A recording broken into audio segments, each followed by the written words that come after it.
और चलिए बात अब देवभूमि की खबरों की भी कर लेते हैं, लेकिन सबसे पहले बात करेंगे देहरादून में आज से उत्तराखंड ग्लोबल इन्वेस्टर्स समिट की जो शुरुआत हो रही है। उसमें पीएम नरेंद्र मोदी आज सुबह 10:30 बजे उत्तराखंड ग्लोबल इन्वेस्टर्स समिट 2023 का शुभारंभ करेंगे और इसके साथ ही सशक्त Uttarakhand book of house Himalaya brands को पीएम लॉन्च करें। गुरुवार रात समिट स्थल पर एक बार फिर सीएम धामी पहुंचे। सीएम धामी के साथ मुख्य सचिव और कई अन्य अधिकारी भी रहे। सीएम धामी ने समिट की तैयारियों का जायजा लिया। उत्तराखंड ग्लोबल इन्वेस्टर समिट में शनिवार को केंद्रीय गृह मंत्री अमित शाह समापन समारोह में शामिल होंगे। तो आज इन्वेस्टर समिट का शुभारंभ प्रधानमंत्री नरेंद्र मोदी करेंगे और 10:30 बजे पीएम मोदी इसका उद्घाटन करेंगे। तैयारियां पूरी हो चुकी हैं। देखा जा रहा है कि जो डेलीगेट्स हैं वो भी पहुंच चुके हैं और डेलीगेट्स के लिए सीएम पुष्कर सिंह धामी ने डिनर का प्रोग्राम भी रखा था।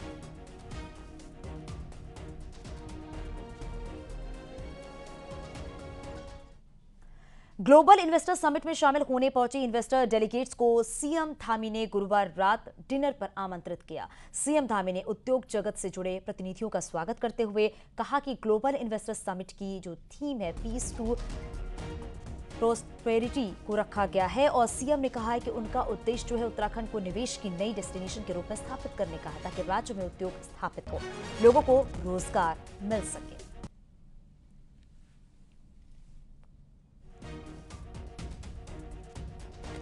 तो आपको बताते चलें कि आज का दिन बेहद ही खास है, बेहद ही महत्वपूर्ण है क्योंकि आज से इन्वेस्टर समिट की शुरुआत हो रही है और सुबह 10:30 बजे इसकी शुरुआत हो जाएगी। इसका शुभारंभ जो है प्रधानमंत्री नरेंद्र मोदी इसका उद्घाटन करेंगे। और देखिए साथ साथ आपको ये भी हम बताते चल रहे हैं कि इन्वेस्टर समिट का जो पूरा कार्यक्रम रहने वाला है वो क्या कुछ रहने वाला है।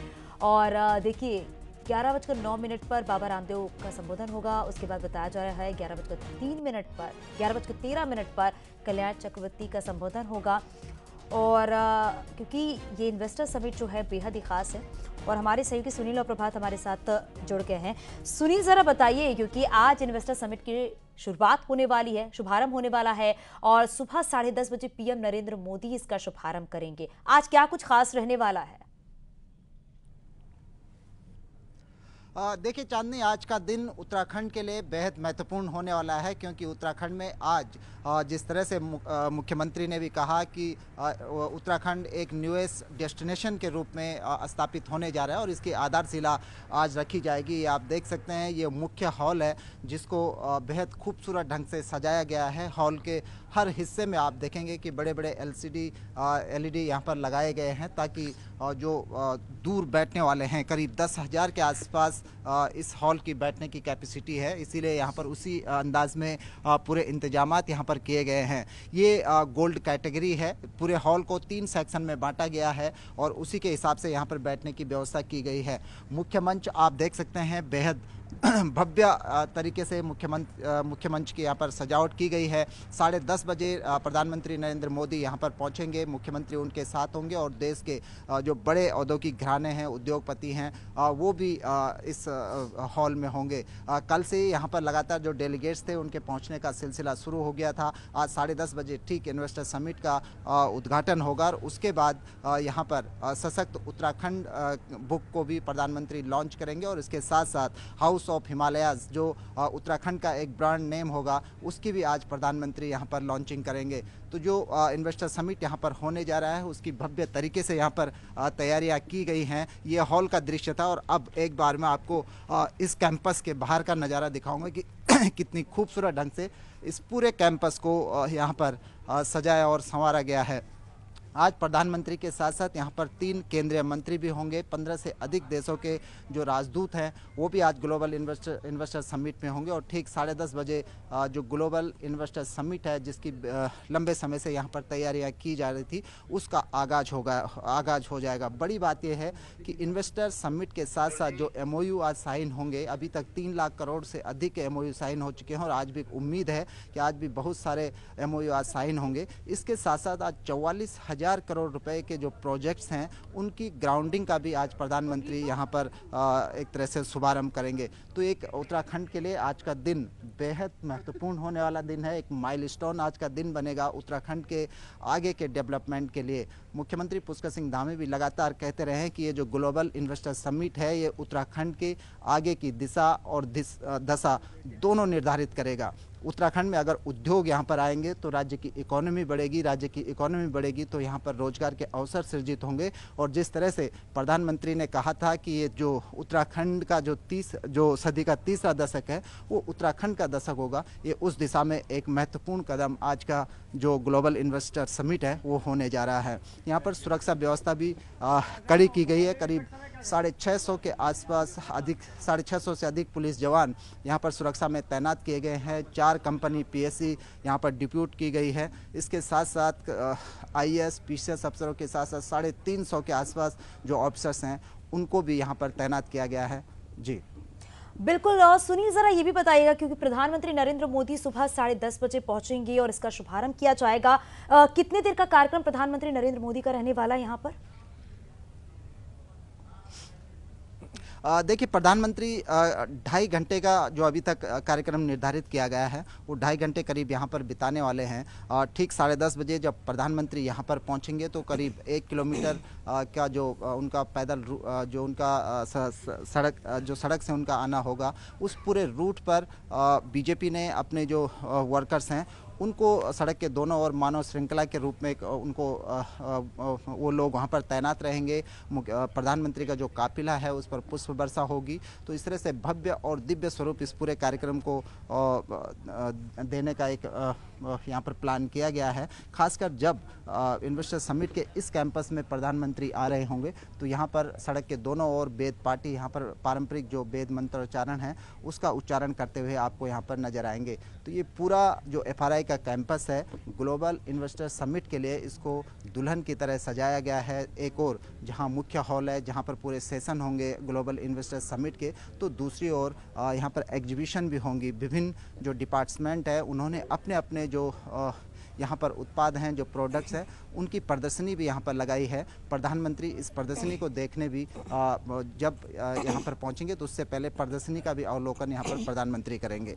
जी सुनील, ये भी बताइएगा, क्योंकि इन्वेस्टर समिट जो है वो हर लिहाज से काफ़ी महत्वपूर्ण है, लेकिन अगर बात की जाए तो उत्तराखंड में सबसे ज़्यादा देखा जाता है रोजगार और पलायन का सबसे ज़्यादा मुद्दा उठता है। हालांकि इसमें ये पूरी कोशिश है कि निवेश इतना ज़्यादा हो, निवेशक इतना ज़्यादा यहाँ पर आए ताकि कि रोजगार और अधिक से अधिक लोगों को मिल सके। पलायन की समस्या जो सबसे ज़्यादा देखी जाती है उसको भी दूर किया जा सके, इसके लिए और क्या कोशिश, और अगर बात करें तो किस किस सेक्टर पर सबसे ज़्यादा फोकस रहेगा? देखिए चांदनी, ये सरकार का मुख्य फोकस रहा है कि खासकर उत्तराखंड में पहाड़ों से जो पलायन होता है उसको किस तरह से रोका जाए। आपने अगर कल भी मुख्यमंत्री की प्रेस कॉन्फ्रेंस सुनी होगी, इससे पहले भी मुख्यमंत्री ये बात कहते रहे हैं कि खासकर जो इन्वेस्टमेंट, जो निवेश हम उत्तराखंड में ला रहे हैं, जो उद्योगपतियों को जो यहाँ पर आमंत्रित किया जा रहा है निवेश के लिए, सरकार का फोकस है कि पहला वो उस निवेश को, उस इन्वेस्टर को यहाँ पर प्राथमिकता दे जो उत्तराखंड के माहौल के अनुकूल हो, यहाँ की भौगोलिकी के अनुकूल हो, और दूसरी बात जो अधिक से अधिक रोजगार सृजन यहाँ पर कर सके, इस चीज़ को फोकस किया गया है।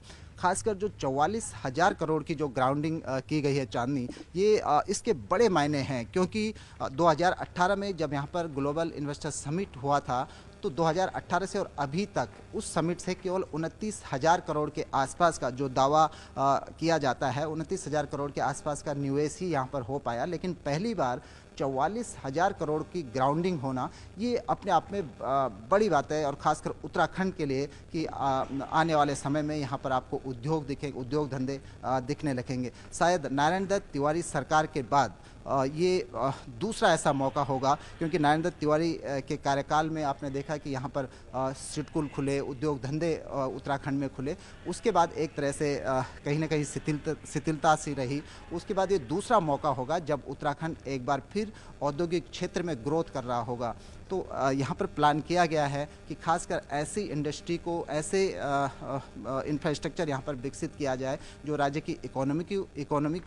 इकोनॉमी को तो बढ़ाए ही बढ़ाए, यहाँ पर रोजगार के अवसर भी सृजन करे। जो 44,000 करोड़ की यहाँ पर जो अभी तक ग्राउंडिंग की जा चुकी है, जिसका आज मुख्यमंत्री शुभारंभ करेंगे, उसमें खासकर मैन्युफैक्चरिंग सेक्टर से यहाँ पर बड़े करार हुए हैं, एनर्जी सेक्टर से खासकर हाइड्रो पावर सेक्टर में यहाँ पर बड़े करार हुए हैं, और उसके साथ साथ टूरिज्म सेक्टर में भी यहाँ पर इन्वेस्टर ने अपनी रुचि जताई है। तो 3 लाख करोड़ के जो एमओयू यहाँ पर साइन हुए हैं, उसमें सबसे ज़्यादा मैन्युफैक्चर सेक्टर से हैं, हाइड्रो पावर सेक्टर से हैं, और टूरिज्म सेक्टर से यहाँ पर निवेशकों ने अपनी इच्छा जताई है। जी बिल्कुल सुनील, और यही उम्मीद की जा रही है ताकि इस इन्वेस्टर समिट से जो विकास है वो आगे बढ़ सके, और चाहे बात एजुकेशन की हो, हेल्थ की हो, सभी चीज़ें आगे और ग्रो कर सके। बहुत शुक्रिया इस पूरी जानकारी के लिए। और चलिए बढ़ते हैं आगे और बात करते हैं उत्तराखंड के दूरस्थ इलाकों में स्वास्थ्य सेवाएं बेहतर हो और पहाड़ के युवाओं को ही रोजगार मिले। इसके लिए इन्वेस्टर समिट के जरिए सरकार की कोशिश है कि निवेशक हेल्थ सेक्टर, फार्मा सेक्टर में इन्वेस्टमेंट करें। सीएम धामी ने कहा है कि ग्राउंडिंग पर काम कर रहे हैं। जब इन्वेस्टर समिट का सोचा था तो यही दिमाग में था कि कैसे पहाड़ तक रोजगार पहुंचे। हम हेल्थ सेक्टर को ही सुदृढ़ करने पर काम कर रहे हैं। वहीं स्वास्थ्य सचिव ने बताया है कि कई निवेशकों ने हेल्थ सेक्टर में काम करने की इच्छा जताई है और अब तक कई एमओयू जो है वो भी साइन हो गए हैं।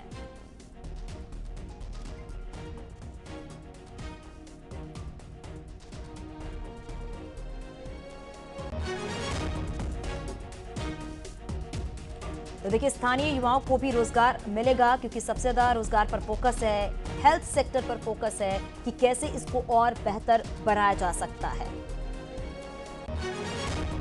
हमारी जो प्राथमिकता है, जो हमारा संकल्प है कि राज्य के अंदर शिक्षा और चिकित्सा दो ऐसे महत्वपूर्ण सेक्टर हैं जिसकी हमारे राज्य को बहुत आवश्यकता है, और ये हमारी प्राथमिकता में लेकर हम काम कर रहे हैं। बहुत सारे लोग इसमें हेल्थ में और एजुकेशन में काम करने के लिए आए हैं। डिपार्टमेंट की जहाँ तक मैं बात कहूँ तो इन्वेस्टर समिट में 8 तारीख को 3 से 5 बजे का हमारा एक सेक्टोरल सेशन है। इसमें जो इंडस्ट्री के जो मेन प्लेयर्स हैं हेल्थ इंडस्ट्री के, उनको हमने रिक्वेस्ट किया है कि अपने वो एक्सपीरियंसेस साझा करें।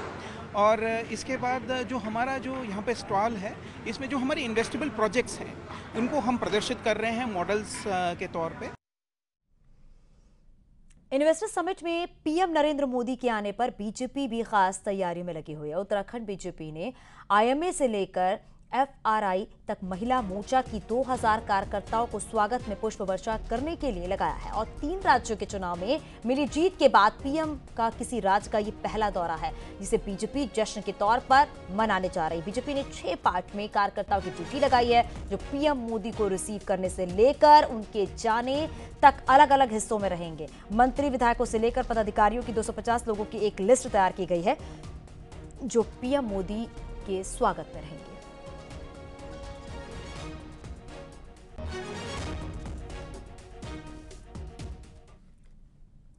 इन्वेस्टर समिट को लेकर देहरादून की सड़कों को रातों रात बदल दिया गया है, संवार दिया गया है। सीएम धामी की ऐसी शक्ति हुई कि अफसरों ने सड़कों को चमका दिया। इसलिए तो लोग कहते नहीं थक रहे हैं कि सरकार चाहे तो कुछ भी कर सकती। आप रिपोर्ट देखिए।